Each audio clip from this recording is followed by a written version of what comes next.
آپ کو معلوم ہے حضرت عمار اور حضرت عمر یہ دونوں سفر کر رہے تھے اور ایک جنگل میں پہنچ گئے سفر کرتے ہوئے، تو سوچا کہ یہیں سو جاؤ اور صبح نکلیں گے اب، تو دونوں سو گئے جنگل میں، دور پہنچ گئے تھے جنگل میں، دونوں سو گئے، اور دونوں ہی کو جب فجر میں نماز پڑھنے کے لیے اٹھے تو دونوں کی لنگی خراب ہو گئی تھی، یعنی وہ غسل کی ضرورت ہو گئی تھی۔ ہوتا ہے، انسان ہے، فطرت ہے۔ حضرت عمار نے کہا بھائی میں نماز نہیں پڑھ سکتا کیونکہ میں جنبی ہو گیا۔ حضرت عمر نے کہا وہی حال تو میرا بھی ہو گیا، اب کیا کریں؟ پانی نہیں ہے جنگل میں، پانی نہیں ہے جنگل میں۔ حضرت عمار نے کہا مجھے مسئلہ معلوم ہے۔ حضرت عمر نے کہا اچھا بتاؤ کیا مسئلہ ہے؟ کہا اللہ کے نبی صلی اللہ علیہ وسلم نے فرمایا، قرآن کی آیت ہے اِن لَمْ تَجِدُوا مَاءً فَتَيَمَّمُوا صَعِيدًا، اگر تمہیں وضو کے لیے پانی نہ ملے تو تم تیمم کر لو، تو تم تیمم کر لو۔ سنیے گا، بڑی ہنسی آئے گی اس واقعے میں۔ تیمم کر لو، تیمم کر کے نماز پڑھ لو۔ تو دیکھیے اللہ کے رسول نے کہا کہ اگر تمہاری ایسی حالت ہو جائے تو تیمم کر کے نماز پڑھ لو۔ حضرت عمر فاروق نے کہا اے عمار تم پاگل ہو گئے ہو کیا؟ یہ تو وضو کے بارے میں ہے، جب وضو کے لیے پانی نہ ملے تو تیمم کر لو۔ ہمیں وضو کی ضرورت نہیں ہے، ہمیں تو غسل کی ضرورت ہے۔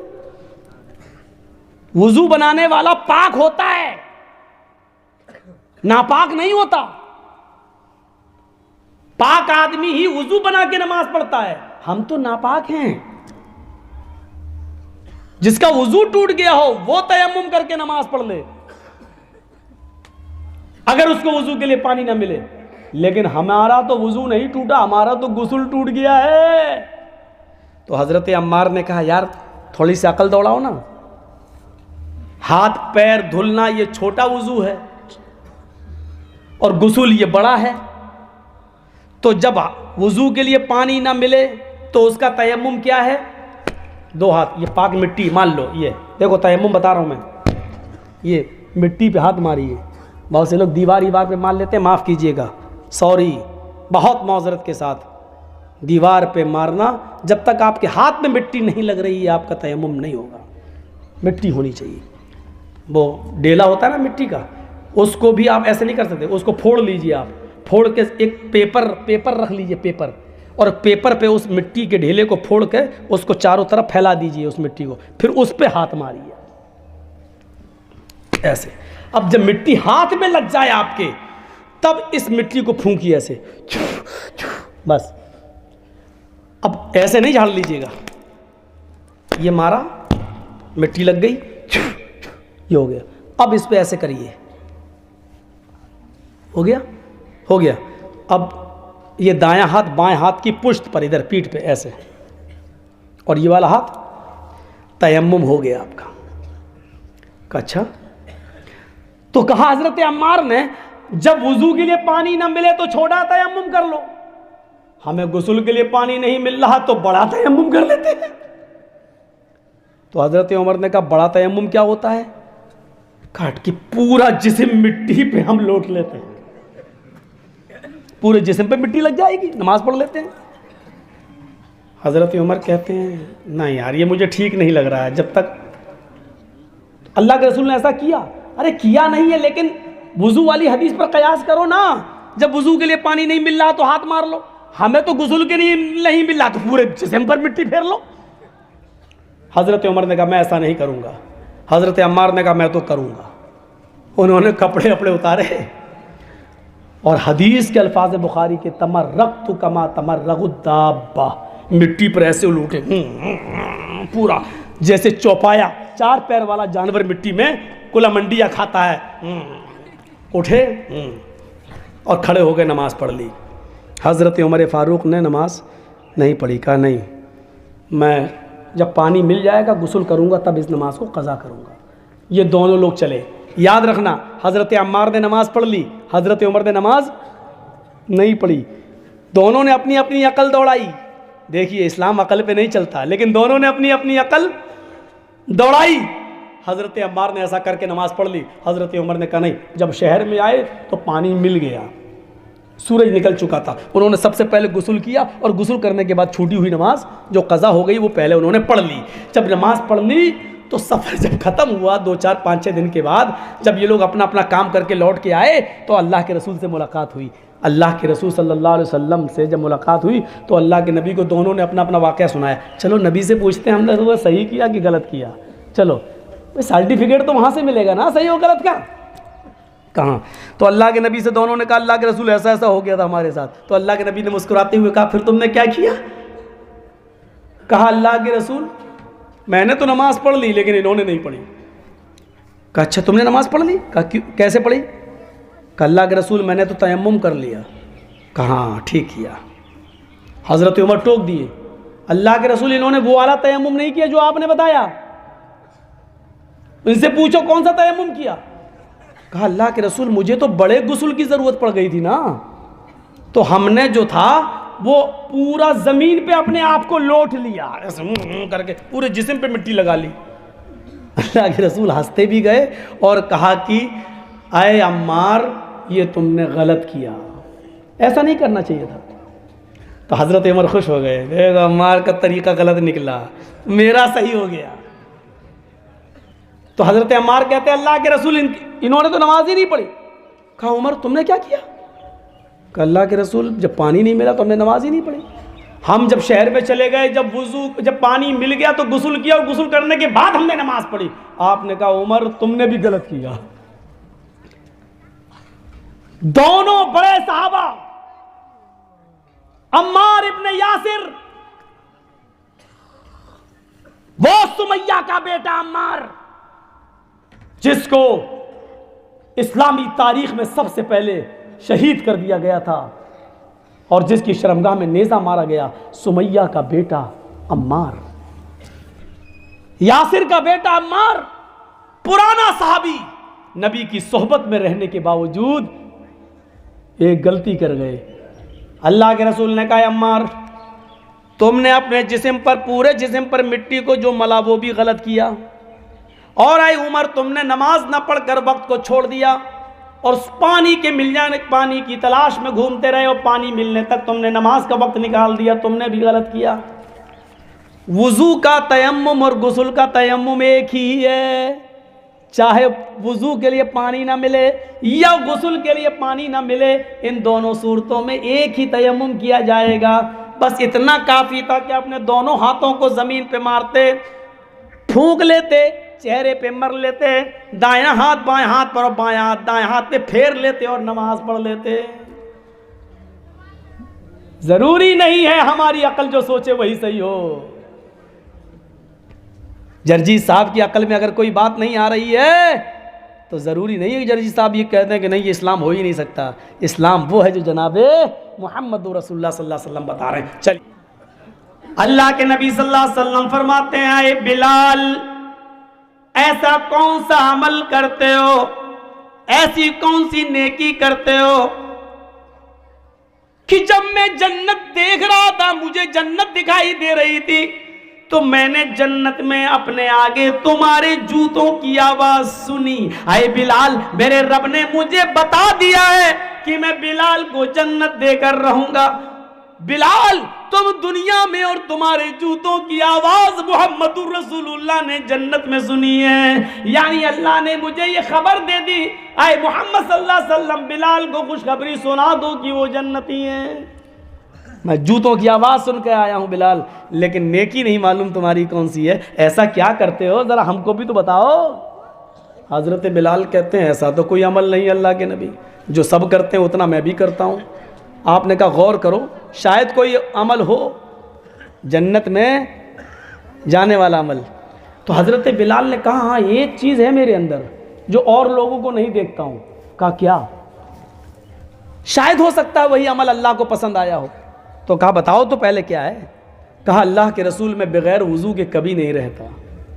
اے اللہ کے نبی میں بنا وضو کبھی نہیں رہتا, جب بھی میرا وضو ٹوٹتا ہے میں فوراً وضو بنا لیتا ہوں, اور وضو بنانے کے بعد میں 2 رکعت نفل نماز ضرور پڑھتا ہوں جس کو تحیت وضو کہتے ہیں، میں 2 رکعت تحیۃ الوضو ضرور پڑھتا ہوں، اور اس سے بھی زیادہ توفیق ہوتی ہے تو 4 6 جتنی اللہ تعالیٰ توفیق دیتا ہے وہ میں پڑھ لیتا ہوں، لیکن 2 سے کم کبھی نہیں۔ یعنی جب بھی میں وضو بناتا ہوں تو 2 رکعت ضرور پڑھ لیتا ہوں۔ اللہ کے نبی نے کہا بس اے بلال یہی وہ نیک عمل ہے، اے بلال یہی وہ نیک عمل ہے جس نے اور تمام صحابہ سے تمہیں آگے بڑھا دیا ہے، اے بلال یہی وہ نیک عمل ہے جس نے تمہیں تمام صحابہ سے آگے کر دیا ہے، اور اللہ تعالیٰ نے تمہیں جنتی بنا دیا ہے۔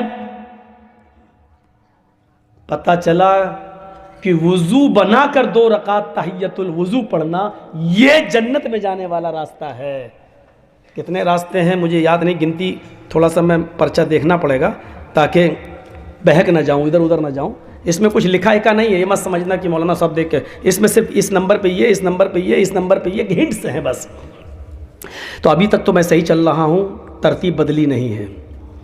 تو اے بلال یہی وہ عمل ہے جس نے تمہیں آگے کیا ہے اور جنتی بنا دیا ہے۔ اتنا سننا تھا بلال کی زبان سے کہ بڑے بڑے امیر اس مسجد میں بیٹھے تھے، دولت مند لوگ اس مسجد میں بیٹھے تھے، وہ بلال جو کبھی کبھی بھوک کی وجہ سے سڑک پر بیٹھ جایا کرتے تھے اور لوگوں سے کوئی مسئلہ پوچھتے تھے، حالانکہ حضرت بلال کہتے ہیں وہ مسئلہ مجھے خود معلوم ہوتا تھا، وہ مسئلہ مجھے معلوم ہوتا تھا، لیکن پھر بھی میں لوگوں سے پوچھتا تھا، شاید میری زبان کی لکنت اور میری چہرے کی کمزوری دیکھ کر اس کو یہ احساس ہو جائے کہ مجھے بھوک ہے اور وہ اپنے گھر لے جائے اور مجھے کھانا کھلا دے، اس لیے میں پوچھتا تھا، لیکن وہ مسئلہ بتا کر آگے نکل جاتا تھا۔ ہاں یہ ایسا نہیں، ایسا ہے، ٹھیک، مجھے بھی معلوم ہے یار، ارے میری حالت دیکھ، میری آواز نہیں نکل رہی ہے، میرا چہرہ، آنکھوں میں گڈھے پڑ رہے ہیں، میرے گال پچک گئے، میرا پیٹ پیٹ سے لگ رہا ہے، لیکن مانگ نہیں پا رہے کھانا۔ ایسا غریب انسان، لیکن جب صحابہ نے سنا کہ بلال کے جوتوں کی آواز اللہ کے نبی صلی اللہ علیہ وسلم نے جنت میں سنی، کھڑا ہو گئے، ایک صحابی کہنے لگے بلال ذرا میرے گھر آؤ۔ کہا کیا ہوا؟ تمہاری شادی نہیں ہوئی ہے؟ کہ ہاں نہیں ہوئی ہے۔ آئے بلال کیوں نہیں کی ہے؟ نہیں کرتا تو ہوں، لیکن میں اتنا کالا ہوں کہ میری شکل دیکھ کر ریجیکٹ کر دیا جاتا ہوں، کوئی لڑکی مجھ سے شادی کے لیے تیاری نہیں ہوتی۔ آئے بلال پریشان مت ہوئیے، میں اس علاقے کا امیر انسان ہوں، دولت مند ہوں، میرے گھر چلو، ایک نظر میری بیٹی کو دیکھ لو، اگر میری بیٹی تمہیں پسند آ جائے تو میں اپنی بیٹی کا نکاح تمہارے ساتھ کرنے کو تیار ہوں۔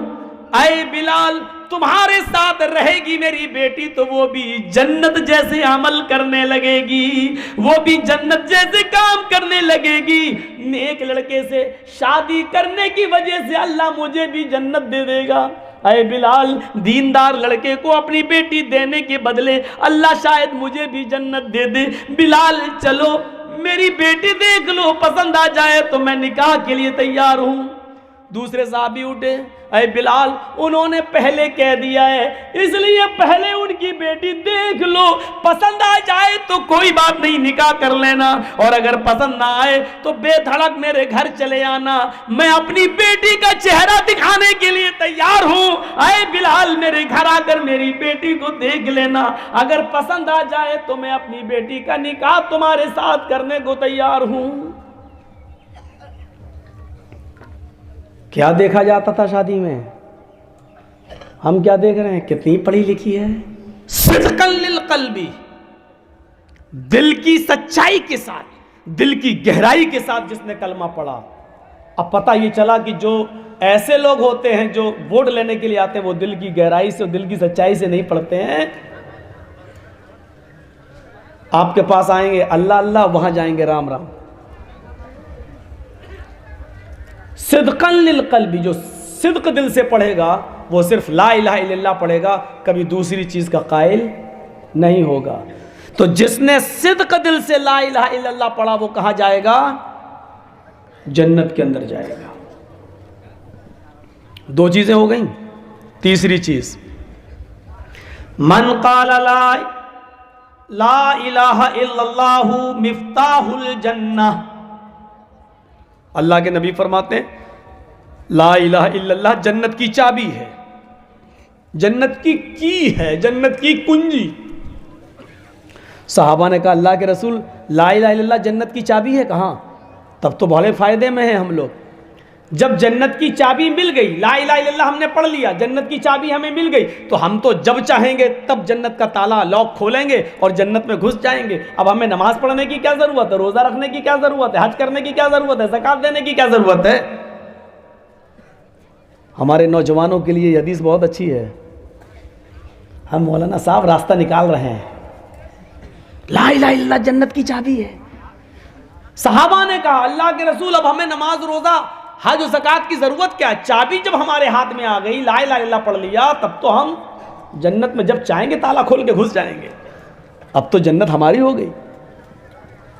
اللہ کے نبی نے فرمایا نہیں، لا الہ الا اللہ جنت کی چابی تو ہے، لیکن اس میں جو دندانے ہوتے ہیں نا، گٹر، آپ نے دیکھا ہوگا جو چابی چاہے بائک کی ہو، موٹر سائیکل کی ہو یا آپ کے لاک تالے کی ہو، کسی کی بھی، اس میں چابی کے اندر دانے ہوتے ہیں، ہلکے سے دندانے، گٹر جو ریتی سے بنائے جاتے ہیں، اس میں ہلکے ہلکے گٹر کیے جاتے ہیں۔ وہ جب تک گٹر نہیں ہوگا تب تک تالا نہیں کھلے گا۔ تو اللہ کے رسول نے فرمایا لا الہ الا اللہ مفتاح الجنہ لیس لہ اسنان، لا الہ الا اللہ جنت کی چابی ہے، لیکن اس کے دندانے نہیں ہیں، اس میں گٹر نہیں ہے اس میں، اور بغیر گٹر والی چابی، بغیر دندانے والی چابی سے تالا نہیں کھلے گا۔ تو صحابہ نے کہا پھر ایسی چابی کا کیا فائدہ؟ اے اللہ کے رسول چابی دی ہے تو جنت کو کھولنے کے لیے اس چابی میں دندانے بھی ہونا چاہیے۔ تو آپ نے فرمایا اسنانہ الصلاۃ والزکاۃ والحج والصوم رمضان۔ اللہ کے نبی فرماتے ہیں اس چابی کو میں نے تمہیں دے دیا، اب اس چابی میں دانے تم خود بناؤ، اس میں گٹر تم خود بناؤ، اور اس کے گٹر ہیں نماز، روزہ، حج اور زکوٰۃ۔ جس کی چابی میں یہ دانے ہوں گے تو تالا کھلے گا، ورنہ نہیں۔ لیجئے، تو پتہ کیا چلا کہ صرف لا الہ الا اللہ کہہ دینا کافی نہیں ہے، لا الہ الا اللہ سچے دل سے کہا جائے، اور لا الہ الا اللہ کے بعد نماز، روزے اور حج و زکوٰۃ کی پابندی بھی ہو، تب جنت ہمیں ملے گی، انسان جنت میں داخل ہوگا۔ کتنی حدیثیں ہو گئیں؟ 3۔ چوتھی حدیث پہ آئیے، فہرست نمبر، لسٹ میں چوتھا نمبر، من مات لا یشرک باللہ شیئا دخل الجنہ۔ جو اس حال میں مرا، جس کو اس حال میں موت آئی کہ وہ اللہ کے ساتھ کسی کو شریک نہیں کرتا تھا، اس کی موت شرک پر نہیں بلکہ توحید پر ہوئی ہے، تو یہ آدمی بھی کہاں جائے گا؟ دخل الجنہ، جنت میں داخل ہوگا۔ مرتے وقت وہ موحد ہونا چاہیے، توحید پرست ہونا چاہیے، مرتے وقت شرک پر اس کی موت نہیں ہونی چاہیے، اللہ کے علاوہ کسی اور کی عبادت نہ کرتا ہو، اللہ کے علاوہ کسی اور سے مدد نہ مانگتا ہو، اللہ کے علاوہ کسی اور کے سامنے سجدہ نہ کرتا ہو، اللہ کے سامنے کسی اور کے سامنے اپنی جھولی اور اپنا دامن نہ پھیلاتا ہو۔ جس کا انتقال اس حال میں ہوا کہ اس کی زندگی میں شرک نہیں تھا، من مات لا یشرک باللہ شیئا، جو اللہ کے ساتھ کسی کو شریک نہیں کرتا تھا، وہ کہاں جائے گا؟ دخل الجنہ، جنت کے اندر جائے گا۔ 5ویں حدیث سنانے جا رہا ہوں، سنیے، اس کے بعد کچھ واقعات آئیں گے، حدیث ہوں گی۔ جنت میں جانے کا 5واں راستہ، 5ویں حدیث سنیے اللہ کے نبی کی کیا ہے؟ من کان آخر کلامہ لا الہ الا اللہ دخل الجنہ۔ مرتے وقت جس کی زبان سے آخری کلمہ آخری جملہ، آخری ورڈ جس مرنے والے کی زبان سے یہ نکلا لا الہ الا اللہ، اور لا الہ الا اللہ نکلتے ہی وہ مر گیا، لا الہ الا اللہ کہتے ہی اس کا انتقال ہو گیا، جس کی زبان سے آخری جملہ نکلا لا الہ الا اللہ، پھر اس کی ڈیتھ ہو گئی، ایکسپائر ہو گیا، چلا گیا، مر گیا، ایسا آدمی جس کا انتقال لا الہ الا اللہ کہنے کے بعد ہوا، یہ جنت کے اندر جائے گا، کیونکہ یہ اللہ کی توحید کا قائل تھا، اللہ کی وحدانیت کا قائل تھا، ایک اللہ کی عبادت کا قائل تھا، اور کوئی باتیں نہیں کیا اس نے، بس لا الہ کہتے ہیں لا الہ الا اللہ، چلا گیا، جس کی زبان سے لا الہ۔ اسی لیے دعا کی جاتی ہے تقریر کے بعد، اللہ جب تک ہمیں زندہ رکھ، اسلام پہ زندہ رکھنا، اور جب ہمارا خاتمہ ہو تو ایمان پر ہمارا خاتمہ فرمانا، یہ ہے ایمان کی اصلی کڑی۔ مرتے وقت جس کی زبان سے یہ جملہ نکلا لا الہ الا اللہ، اور اس کے بعد اس کی ڈیتھ ہو گئی، مر گیا، وہ کہاں جائے گا؟ جنت کے اندر۔ آئیے، یہ توحید ہو گئی۔ اب ایک ایسی حدیث پڑھنے جا رہا ہوں جس کو امام مسلم نے مسلم کے اندر نقل کیا ہے، سنیے، یہ آدمی بھی جنت میں جائے گا۔ کون؟ ما منکم من احد یتوضأ فیحسن الوضوء ثم قال اشہد ان لا الہ الا اللہ وان محمدا عبدہ ورسولہ الا فتحت له ابواب الجنت الثمانیہ۔ مسلم شریف کتاب الصلاۃ چیپٹر میں نے آپ کے سامنے پڑھ کے بتا دیا ہے، ترجمہ پر غور کرو، اور نوجوانوں بتاؤ کتنا پیسہ خرچ ہو رہا ہے اس عبادت میں۔ ما منکم من احد یتوضأ، تم لوگوں میں سے جس نے وضو بنایا، وضو، تم لوگوں میں سے جس نے وضو بنایا، فیحسن الوضو، اور اچھی طریقے سے وضو بنایا۔ وضو کی دو قسمیں ہو گئی ہیں، ایک تو وضو بنانا اور ایک اچھی طریقے سے وضو بنانا، سمجھ رہے ہیں؟ وضو کیا ہے؟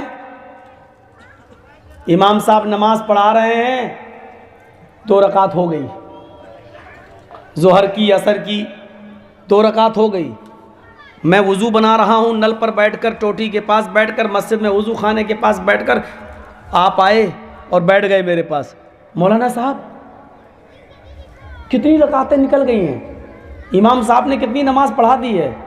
میں نے کہا کہ 2 پڑھا چکے ہیں، 2 باقی بچی ہیں، یہ دونوں بھی نہ نکل جائیں ورنہ جماعت کا ثواب نہیں ملے گا۔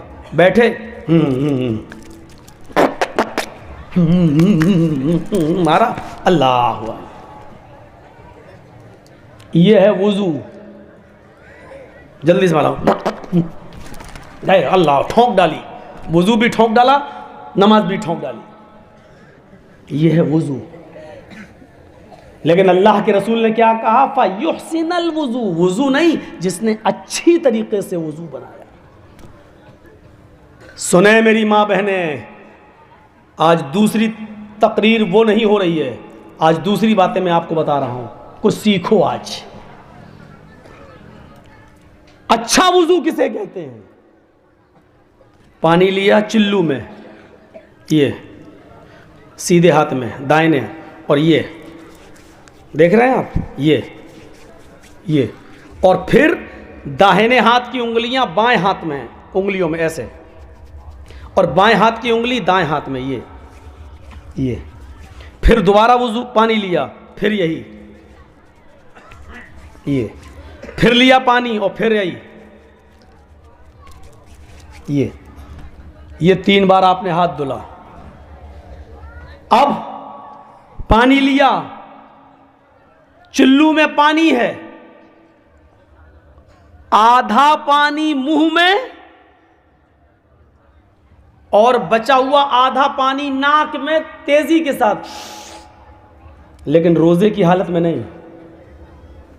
جب رمضان کا مہینہ نہ ہو یا آپ روزے سے نہ ہو تب کھینچیے، اور روزے سے ہو تو ہلکا سا، بس اتنا نہیں کہ حلق میں چلا جائے۔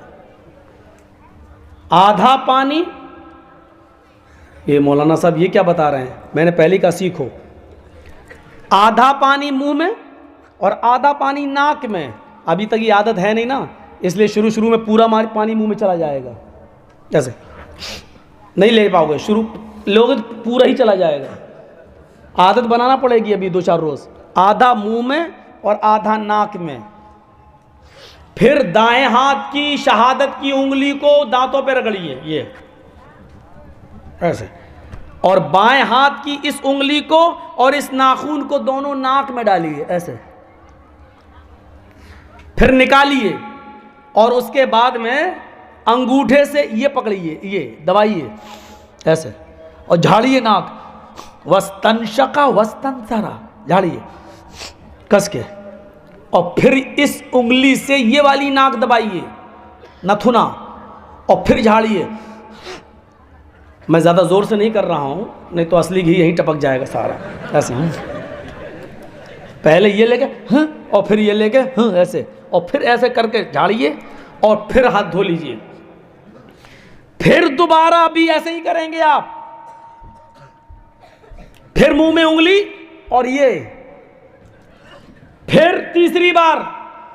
معاف کیجئے گا، ایک مسئلہ بتا دوں آپ کو، یہ ایسا وضو یہ افضل ہے، ورنہ آپ الگ پانی سے کلا بھی کر سکتے ہیں اور ناک کے لیے الگ پانی بھی لے سکتے ہیں، یہ جائز ہے. لیکن افضل یہی ہے، آدھا پانی منہ میں اور آدھا پانی ناک میں، یہ افضل ہے، یہ زیادہ اچھا ہے. اور اگر آپ ایسا نہیں کر پا رہے ہیں تو 3 بار کلا کر لیجئے، اور 3 بار کلا کرنے کے بعد 3 بار ناک میں پانی ڈالیے. یہ وضو بھی جائز ہے، ایسا بھی آپ کر سکتے ہیں، یہ جائز ہے، لیکن افضل نہیں ہے. افضل وہی ہے جو میں نے بتایا ہے. وستنشق وستنثر، تو یہ ہو گیا. اس کے بعد چہرہ دھوئیے. یہ بتا دوں، یہ دھو رہی ہے، داڑھی ہے تو یہ سب. پھر دوبارہ پانی لیجئے، پھر یہ کان کی لو تک ایسے نہیں، بس ہو گیا. یہ کوئی نہیں خلال. داڑھی میں یہ ایسے ایسے، اور جس کی بڑی اور لمبی داڑھی ہو وہ تو اور زیادہ کرے گا، ایسے ایسے کر یہ ایسے. 3 بار چہرہ دھلے، پھر 3 بار ہاتھ دھوئے. اب 3 بار کہاں ہوتے ہیں تو ٹوٹی کے نیچے لگا دیا، وہ 10 بار بھی ہو رہا. اسی لیے بدنے میں پانی لیجئے، کیونکہ 2 مد پانی سے وضو بنانا ہے آپ کو. کتنے پانی سے؟ 2 مد. اس سے زیادہ پانی خرچ ہو رہا ہے تو پانی کی فضول خرچی مانی جائے گی. اور 2 مد کتنا ہوتا ہے معلوم ہے آپ کو؟ 4 مد کا 1 سا. 4 مد کا 1 سا. 1 سا ہوتا ہے 2.5 کلو کا. 2.5 کلو ہوتا ہے 4 مد کا. تو 2.5 کلو کا آدھا کر دو، کتنا ہوا؟ 125. 1.25 کلو. 1.25 کلو. 2.5 کلو کا آدھا کتنا ہوا؟ 1.25 کلو. یہ 2 مد ہوا. 1.25 کلو پانی سے 1 لیٹر سے کچھ زیادہ، 1.25 لیٹر سے آپ کو وضو بنانا ہے. نل کی ٹوٹی کھول دینے کے بعد جو پانی خرچ ہوتا ہے، معاف کیجئے گا، وہ 1.25 لیٹر سے کہیں زیادہ ہوتا ہے. 5, 6, 10 لیٹر تک پانی بہہ جاتا ہے. یہ پانی کی فضول خرچی ہے. اسلام نے ہر چیز کی فضول خرچی کو ناجائز بتایا ہے. 1 مائک سے کام چل رہا ہے، 2 مائک لگا کے اگر آپ جلسہ کرا رہے ہیں تو یہ بھی فضول خرچی میں شامل ہے. اسٹیج 2 مولویوں کو بلایا ہے تو 1 تخت بچھا کے کام چل سکتا ہے. 15-20 میٹر کا اسٹیج بنانا فضول خرچی میں شامل ہے. 4 ٹیوب لائٹ سے کام چل سکتا ہے، 50 ٹیوب لائٹ لگا رہے ہیں، یہ فضول خرچی میں شامل ہے. اور یہ سب جو بیلون جو آپ لگائے ہیں، یہ جو ڈیزائن ہیں، معاف کیجئے گا، بہت تکلیف کے ساتھ کہہ رہا ہوں، یہ ساری چیزیں فضول خرچی میں شامل ہیں. آپ جس کو ثواب سمجھ رہے ہیں، رب کعبہ کی قسم یہ ثواب نہیں ہے. اللہ کی قسم یہ ثواب نہیں ہے. معظم پور کے اندر، شاید نارائن پور میں کبھی میری تقریر ہوئی تھی نا، وہاں میں نے بتایا تھا فضول خرچی کیا ہے. فضول خرچی میں نے بتائی تھی.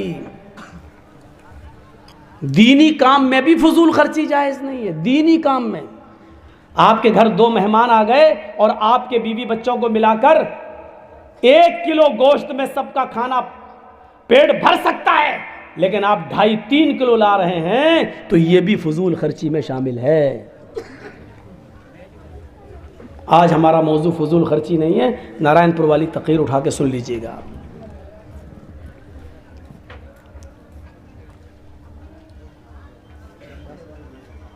اچھا وضو بنایا، یہ اچھا وضو ہے، 3 بار ہاتھ دھو لو اور پھر سر کا مسح، دونوں ہاتھ پہ پانی سے تر کیجئے اور یہ جہاں آپ تکیہ لگاتے ہیں یہاں تک لائیے، پھر اس کو واپس کریے، پھر دیکھ لیجئے آپ کی انگلی میں، یہ 2 انگلی میں پانی لگا ہے یا نہیں۔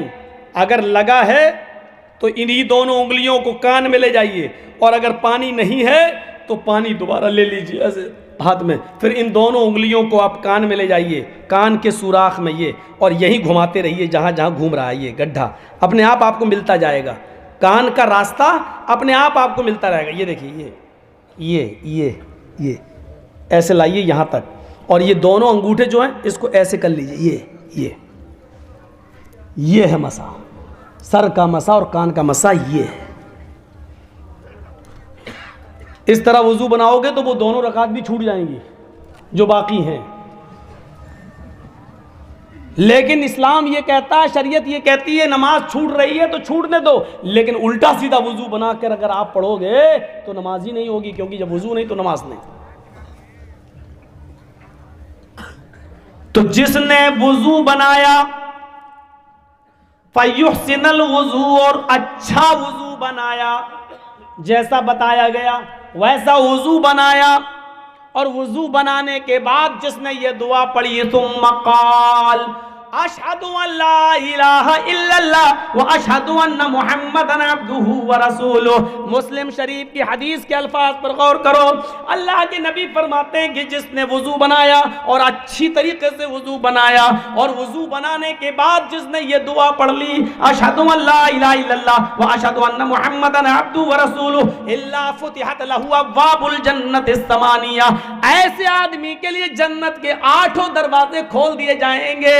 آیا اچھی طریقے سے وضو بنانے والے اور وضو کے بعد دعا پڑھنے والے، تو جنت کے جس دروازے سے جنت میں جانا چاہے چلا جا، تو جنت کے جس دروازے سے داخل ہونا چاہے ہو جا، تیرے لیے جنت کے سارے دروازے کھول دیے گئے ہیں، تو جنت کے جس دروازے سے جانا چاہے چلا جا، تیرے لیے کوئی روک ٹوک نہیں ہے۔ میرے نوجوانوں، انصاف کے ساتھ، ایمانداری کے ساتھ بتانا وضو بنانے میں کتنا پیسہ خرچ ہو رہا ہے، ایمانداری کے ساتھ بتانا آپ کا کتنا روپیہ خرچ ہو رہا ہے، اور اتنی سی دعا پڑھنے میں آپ کا کتنا پیسہ جا رہا ہے، کتنا ٹائم جا رہا ہے۔ جنت کے 8 دروازے تمہارے لیے کھولے جا رہے ہیں، اتنی سی دعا۔ کوئی ضروری نہیں ہے وہ آپ اتنی لمبی چوڑی دعا پڑھیں، اشہد ان لا الہ الا اللہ واشہد ان محمدًا عبدہ ورسولہ اللہم اجعلنی من التوابین واجعلنی من المتطہرین، یہ دعا تو ترمذی کے اندر آئی ہے۔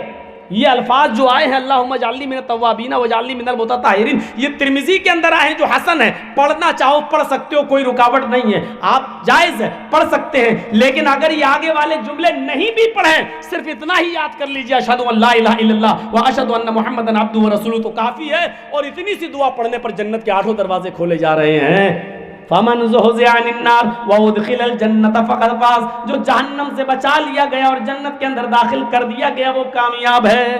وضو بنانے والا اور وضو کے بعد یہ دعا پڑھنے والا بھی جنتی ہے۔ کیا ہو گیا بھائی؟ پردہ ہٹ گیا؟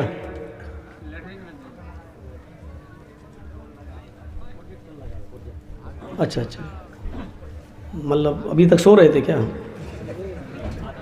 اچھا، آدمی زیادہ ہو گیا ہے، لوگ سو رہے تھے اب آئے۔ یار اتنا پریشان مت کرو، ویسے ہی ہندوستان میرے پیچھے پڑا ہوا ہے، تم بھی پڑے ہوئے ہو۔ یہ ہو گیا جنت میں جانے کا راستہ۔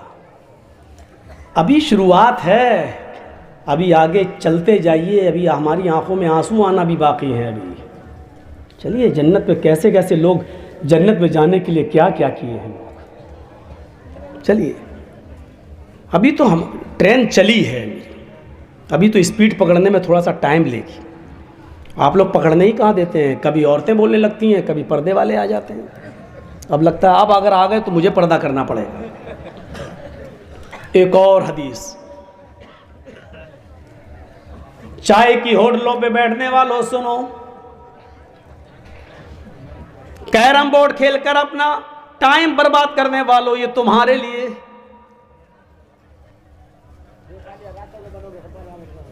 بچا ہوا ٹائم فیس بک اور میسنجر اور واٹس ایپ چلانے والوں سنو، اللہ کے نبی صلی اللہ علیہ وسلم جنت کا ایک راستہ بتا رہے ہیں جو آج ہماری نوجوان نسل اتنا سا ٹائم نہیں نکال پا رہی ہے۔ اذا قال المؤذن اللہ اکبر اللہ اکبر فقولوا اللہ اکبر اللہ اکبر، پہلے پوری حدیث سن لو۔ وَإِذَا قَالَ الْمُؤَذِّنُ أَشْهَدُ أَن لَّا إِلَٰهَ إِلَّا اللَّهُ فَقُولُوا أَشْهَدُ أَن لَّا إِلَٰهَ إِلَّا اللَّهُ وَإِذَا قَالَ الْمُؤَذِّنُ أَشْهَدُ أَنَّ مُحَمَّدًا رَّسُولُ اللَّهِ فَقُولُوا أَشْهَدُ أَنَّ مُحَمَّدًا رَّسُولُ اللَّهِ وَإِذَا قَالَ الْمُؤَذِّنُ حَيَّ عَلَى الصَّلَاةِ فَقُولُوا لَا حَوْلَ وَلَا قُوَّةَ إِلَّا بِاللَّهِ وَإِذَا قَالَ الْمُؤَذِّنُ حَيَّ عَلَى الْفَلَاحِ فَقُولُوا لَا حَوْلَ وَلَا قُوَّةَ إِلَّا بِاللَّهِ وَإِذَا قَالَ الْمُؤَذِّنُ اللَّهُ أَكْبَرَ اللَّهُ أَكْبَرَ فَقُولُوا اللَّهُ أَكْبَرَ اللَّهُ أَكْبَرَ وَإِذَا قَالَ الْمُؤَذِّنُ لَا إِلَٰهَ إِلَّا اللَّهُ فَقُولُوا لَا إِلَٰهَ إِلَّا اللَّهُ حُلَّتْ لَهُ شِفَاعَتِي يَوْمَ الْقِيَامَةِ۔ مسجد میں اذان دینے کے لیے مؤذن جب کھڑا ہو جائے، اپنے کانوں میں انگلیاں دے لے اور رب کی توحید بلند کرنے لگے، جب اس کی زبان سے یہ جملہ نکلے اللہ اکبر، تو آئے میرے مسلمان بھائیوں، اللہ کے نبی کہتے ہیں میرے ساتھیوں، تم جہاں بھی ہو، جس جگہ پر بھی ہو، مؤذن کے اذان کے کلمات سن کر اس کا جواب ویسے ہی دیتے رہو جیسے مؤذن دے رہا ہے۔ مؤذن کہہ رہا ہے، اگر دکان پہ بیٹھے ہو تو دکان پر بھی ان کلمات کو دہرا سکتے ہو، اگر کسی کھیت میں ہو تو کھیت میں بھی دہرا سکتے ہو، مسجد میں ہو تو ادھر بھی دہرا سکتے ہو، کسی دکان پر بیٹھے ہو تو ادھر بھی دہرا سکتے ہو۔ فرمایا اذا قال المؤذن اللہ اکبر، جب مؤذن کہے اللہ اکبر تو تم بھی کہو اللہ اکبر، جب مؤذن کہے اشہد ان لا الہ الا اللہ تو تم بھی کہو اشہد ان لا الہ الا اللہ، جب مؤذن کہے اشہد ان محمد رسول اللہ تو اس کے جواب میں تم بھی بولو اشہد ان محمد رسول اللہ۔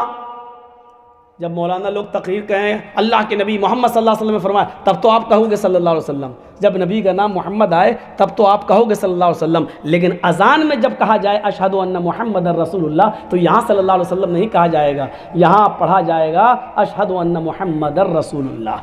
اذان کا وہی جواب جو مؤذن کا وہی کہنا ہے، اور جہاں بدلنا ہے وہاں بتا رہا ہے اللہ کے نبی بتا رہے ہیں، کیا کہا اذا قال المؤذن حی علی الصلاۃ، جب مؤذن کہے حی علی الصلاۃ تو تم کہو لا حول ولا قوۃ الا باللہ، اور جب مؤذن کہے حی علی الفلاح تو تم کہو لا حول ولا قوۃ الا باللہ۔ مؤذن حی علی الصلاۃ اور حی علی الفلاح جب بولے گا تو یہاں دونوں جگہ آپ کہو گے لا حول ولا قوۃ الا باللہ، اور پوری اذان ہو بہو ویسے ہی، یہاں تک کہ فجر کی اذان میں بھی جو جملے جو بڑھائے جاتے ہیں الصلاۃ خیر من النوم، تو یہاں پر بھی آپ کو جواب میں یہی کہنا ہے الصلاۃ خیر من النوم، یہاں پر بھی آپ بدلیں گے نہیں، صرف حی علی الصلاۃ اور حی علی الفلاح پر آپ کو کیا کہنا ہے لا حول ولا قوۃ الا باللہ۔ پھر اللہ کے نبی کیا فرماتے ہیں، جس نے یہ جملے ادا کیے، جب مؤذن کہے اللہ اکبر تو تم کہو اللہ اکبر، جب مؤذن کہے لا الہ الا اللہ تو تم کہو لا الہ الا اللہ۔ ثم قال، ان جملوں کو کہنے کے بعد پھر یہ دعا پڑھو، ان جملوں کو کہنے کے بعد یہ دعا پڑھو، اللہم رب هذه الدعوة التامة والصلاة القائمة آتی محمدا الوسیلہ والفضیلہ وابعثه مقاما محمودا الذی وعدتہ۔ بخاری شریف کے اندر بس اتنی سی دعا آئی ہے بس، اللہم رب ھذہ الدعوۃ التامہ والصلاۃ القائمہ. یہ حکم دونوں کے لیے ہے، مردوں کے لیے بھی اور عورتوں کے لیے بھی. اللہم رب ھذہ الدعوۃ التامہ والصلاۃ القائمہ آتی محمدا الوسیلہ والفضیلہ وابعثہ مقاما محمودا الذی وعدتہ. یہ دعا پڑھو جس نے مؤذن کے اذان کے کلمات کو ریپیٹ کیا، دہرایا، اور اس کے بعد یہ دعا پڑھ لی اللہم رب ھذہ الدعوۃ التامہ پوری وعدتہ تک، تو اللہ کے رسول کیا کہتے ہیں؟ حلت لہ شفاعت یوم القیامہ.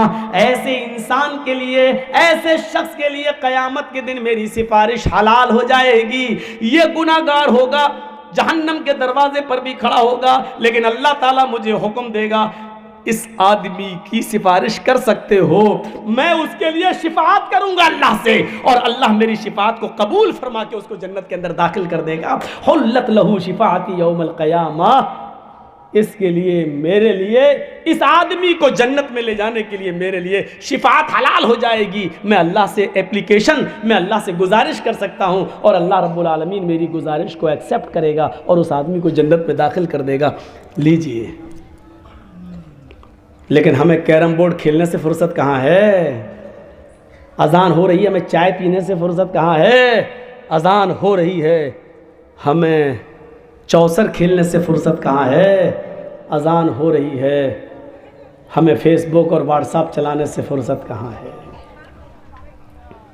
اتنی آسان ہے جنت کے راستے. وضو بنانے پہ جنت، وضو کے بعد کی دعا پڑھنے پہ جنت، اذان کے کلمات دہرا کر اور جواب دینے پہ جنت. لیکن یہ ہم ان راستوں سے کتنے محروم ہو گئے. سن لیجئے، علامہ شبلی نے لکھا ہے حضرت عمر فاروق اپنا ٹائم کبھی برباد نہیں کرتے تھے.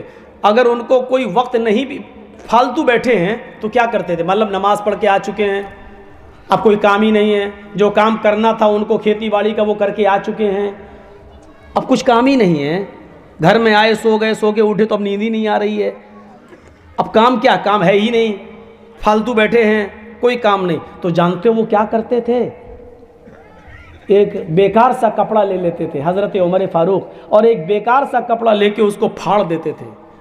اچھا کپڑا نہیں، ایک بیکار سا کپڑا لے کے پھاڑ دیتے تھے، اور اپنی بیوی سے کہتے تھے ذرا سوئی اور دھاگا دے دینا، پھر اس کپڑے کو سیتے تھے.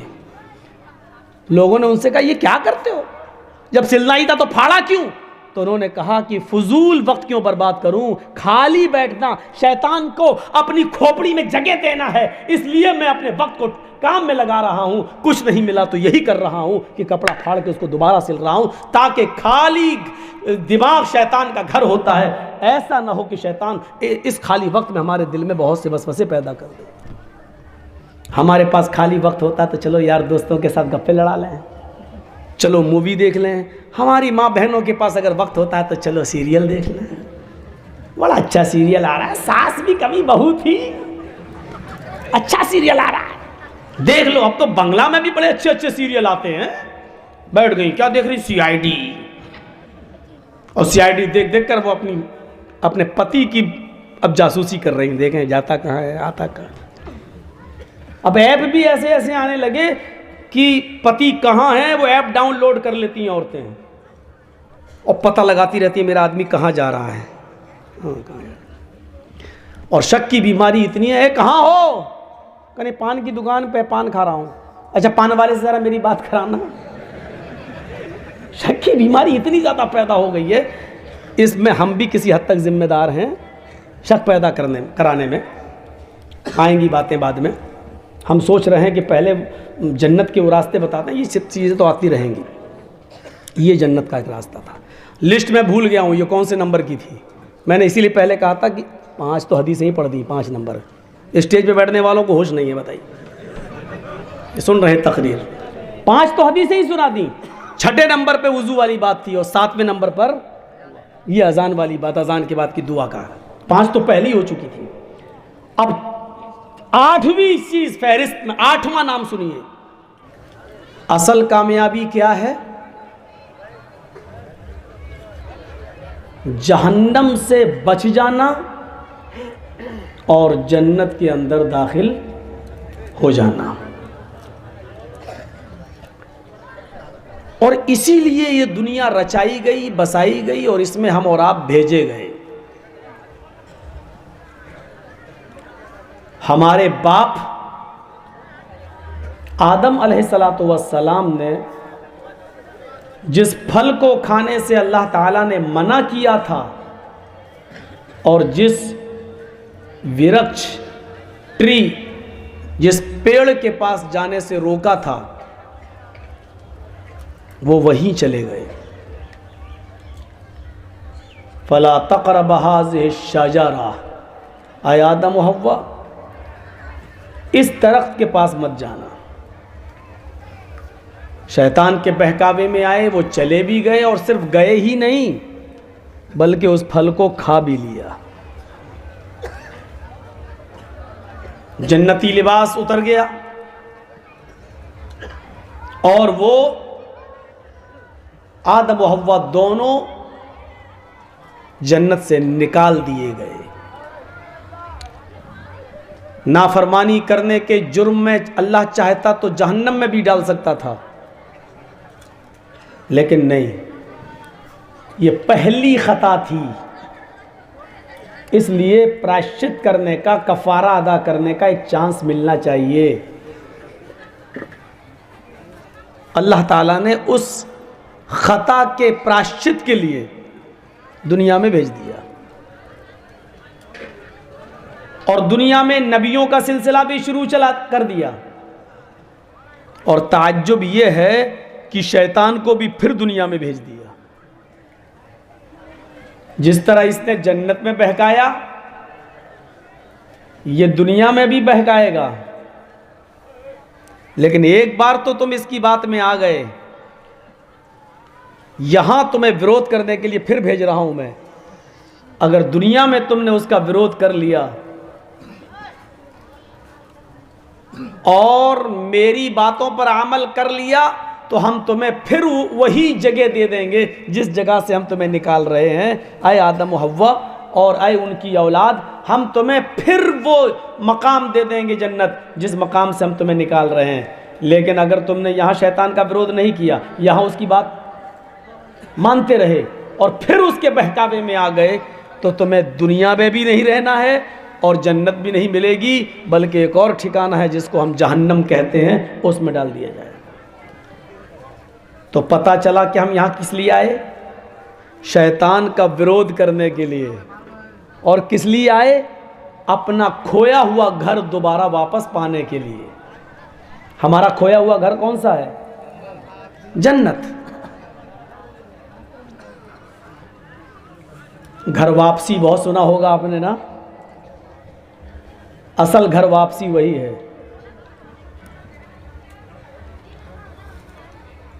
ہمارا جو اصل کھویا ہوا گھر ہے وہ ہے جنت، بس وہی ہمیں مل جائے، اس لیے ہم اس دنیا میں آئے. فَمَنْ زُحْزِحَ عَنِ النَّارِ وَأُدْخِلَ الْجَنَّةَ. اصل میں یہ آیت تھوڑی سی لمبی ہے. کل نفس ذائقۃ الموت وانما توفون اجورکم یوم القیامہ فمن زحزح عن النار وادخل الجنۃ فقد فاز وما الحیاۃ الدنیا الا متاع الغرور. یہ ہے پوری آیت. لیکن چونکہ ہمیں آگے اور پیچھے ان دو چیزوں سے مطلب نہیں تھا، اس ٹکڑے سے مطلب تھا، اس لیے میں نے وہی آیت کا ٹکڑا پڑھا ہے اور اسی پر بولوں گا. کل نفس ذائقۃ الموت، ہر انسان کو دنیا میں جتنے بھی جاندار ہیں، ہر نفس کو موت کا مزہ چکھنا ہے، سب کو موت آنی ہے. وَإِنَّمَا تُوَفَّوْنَ أُجُورَكُمْ يَوْمَ الْقِيَامَةِ، اور اللہ تعالیٰ قیامت کے دن دنیا میں تم نے جو کچھ بھی کیا اس کا پورا پورا بدلہ تمہیں اور ہمیں سب کو دے گا. دنیا میں جو کچھ بھی کیا اس کا پورا پورا اجر ہمیں ملے گا، چاہے اچھا کیا ہو یا برا. اچھا کیا تو اچھا انعام، برا کیا تو برا بدلہ ملے گا. اس کے بعد کہا اللہ تعالیٰ نے دنیا میں انسان دو ہی قسم کے کام کرتا، یا تو اچھے یا برے، بیچ کا کوئی کام نہیں ہے. یا تو وہ کام اچھا ہوگا یا وہ کام برا ہوگا. ایسا کوئی کام نہیں ہے جو اچھا بھی نہ ہو اور برا بھی نہ ہو، بیچ کا ہو. اور اگر ایسا کام ہے جو نہ اچھے میں لکھا جاتا نہ برے میں لکھا جاتا ہے تو معاف کیجئے گا کہ وہ بھی اچھائی کی کیٹیگری میں آتا ہے. مثلا نفل نماز پڑھو تو ثواب، نہ پڑھو تو گناہ نہیں. سمجھ رہے نا؟ مثال سمجھیے گا، پڑھو تو اچھا ہے، نہ پڑھو تو برا نہیں.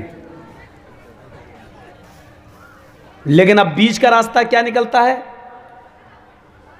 اگر پڑھ لیا تو یہ بھی اچھائی کے حکم میں ہے،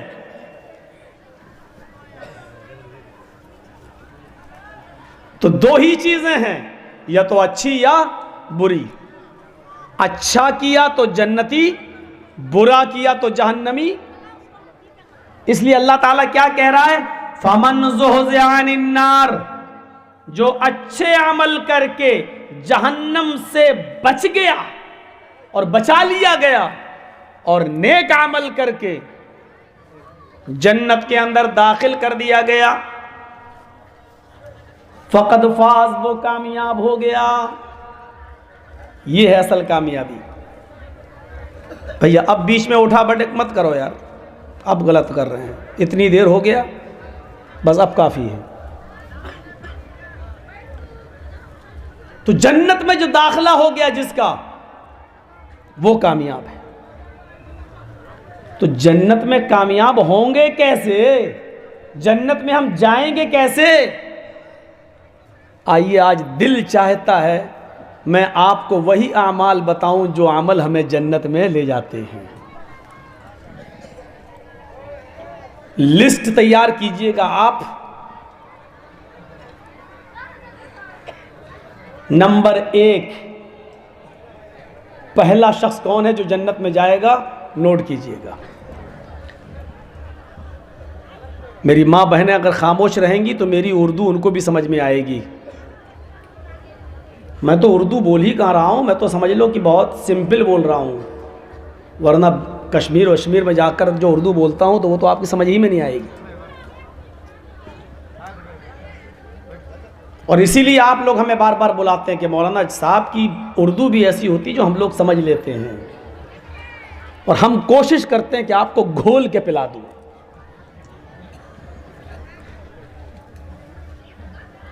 پہلا شخص جو جنت میں جائے گا، دیکھیے کتنا سستا عمل، 18 20 25 ہزار کے موبائل لے کر الٹی سیدھی چیزیں دیکھ کر جہنم میں جا رہے ہیں ہم، اور جنت فری میں مل رہی ہے تو جانے کے لیے تیار ہو. پہلی چیز، من قال لا الہ الا اللہ دخل الجنہ، جس نے کلمہ پڑھا، جس نے اس بات کا اقرار کیا، لا الہ الا اللہ، اللہ کے علاوہ کوئی معبود نہیں، اللہ کے علاوہ کوئی پوجا یوگیہ نہیں، اللہ کے علاوہ ہمارا کوئی معبود نہیں، کوئی ایسا نہیں کہ جس کو سجدہ کر سکیں، جس سے مدد مانگ سکیں، اللہ ہی ہمارا معبود ہے. جس نے یہ کہا لا الہ الا اللہ دخل الجنہ، وہ جنت کے اندر داخل ہوگا. کتنا روپیہ خرچ ہو رہا ہے لا الہ الا اللہ کہنے میں؟ لا الہ الا اللہ. کیا صرف لا الہ الا اللہ کہہ دینے سے جنت مل جائے گی؟ اگر اتنا کہہ دینے سے جنت مل گئی ہوتی تو مہاتما گاندھی بھی جنتی ہو جائے گا، ڈاکٹر امبیڈکر بھی پڑھتے تھے، اور آج بھی بہت سے اپنے آپ کو سیکولر کہنے والے نیتا لوگ آپ کے اسٹیج پر آئیں گے، اور ہندو ہیں تو ٹوپی لگا لیں گے، اور مسلمان ہیں تو مندر میں جاتے ہوئے ٹیکا لگا لے گا. بہت سے ہندو نیتا آپ کے روزہ افطار میں بھی آ جائیں گے، کیونکہ ان کو ووٹ لینا ہے.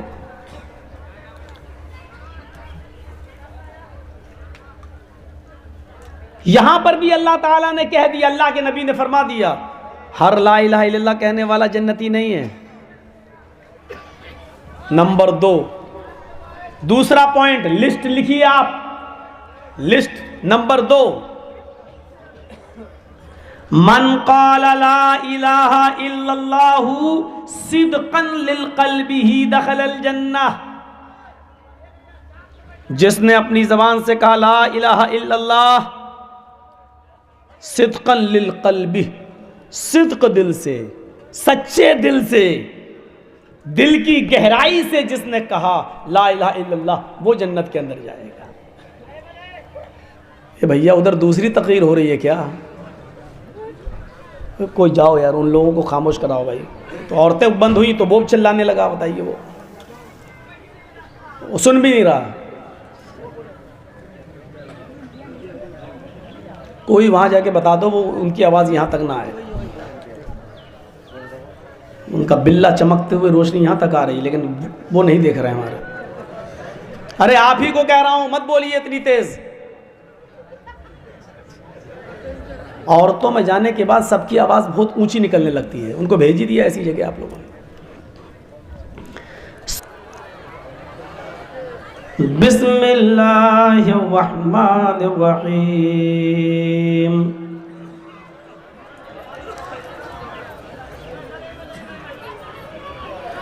فمن زحزح عن النار وادخل الجنۃ فقد فاز۔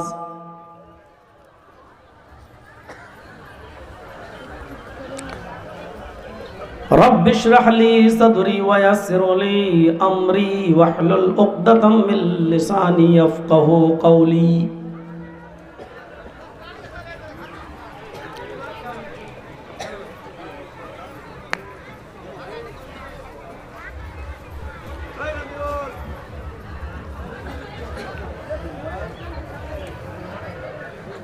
اس اجلاس کے صدر محترم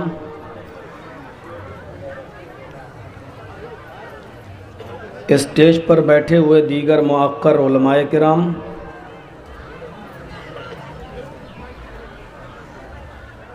چاندپور کلیا چک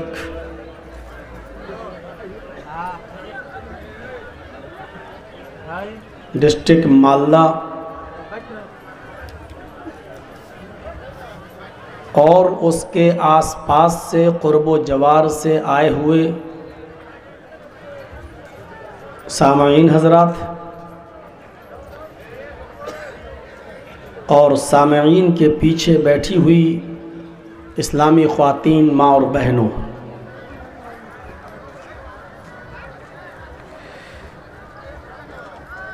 کوشش کیجئے کہ مردوں کی آواز تو اب نہیں آ رہی ہے لیکن عورتوں کے پنڈال سے آواز آ رہی ہے، ان کو تھوڑا سا خاموش کرایا جائے۔ آپ کے 2 روزہ پروگرام کا آج دوسرا دن ہے۔ کل مولانا تنویر صاحب اور ابوالکلام صاحب نے آپ کو اپنی نورانی تقریروں سے مستفیض کیا تھا، اور آج کے اس پروگرام میں میری شرکت ہوئی ہے۔ مجھ سے پہلے بھی آپ پیشرو خطیب سے سن رہے تھے۔ اللہ تعالیٰ ان دونوں دنوں کے اجلاس کو کامیاب فرمائے، اور جو باتیں کہی گئی ہیں اللہ تعالیٰ ان پر کہنے والوں کو اور سننے والوں کو عمل کی توفیق عطا فرمائے۔ میں نے خطبے مسنونہ کے بعد چھوٹی سی ایک آیت کا ٹکڑا آپ کے سامنے پڑھا ہے، اس کی تلاوت کی ہے۔ اس کو میں دوبارہ پڑھ رہا ہوں، اور اسی سے آپ کو آئیڈیا ہو جائے گا کہ میں آپ کے سامنے کیا بولنا چاہتا ہوں۔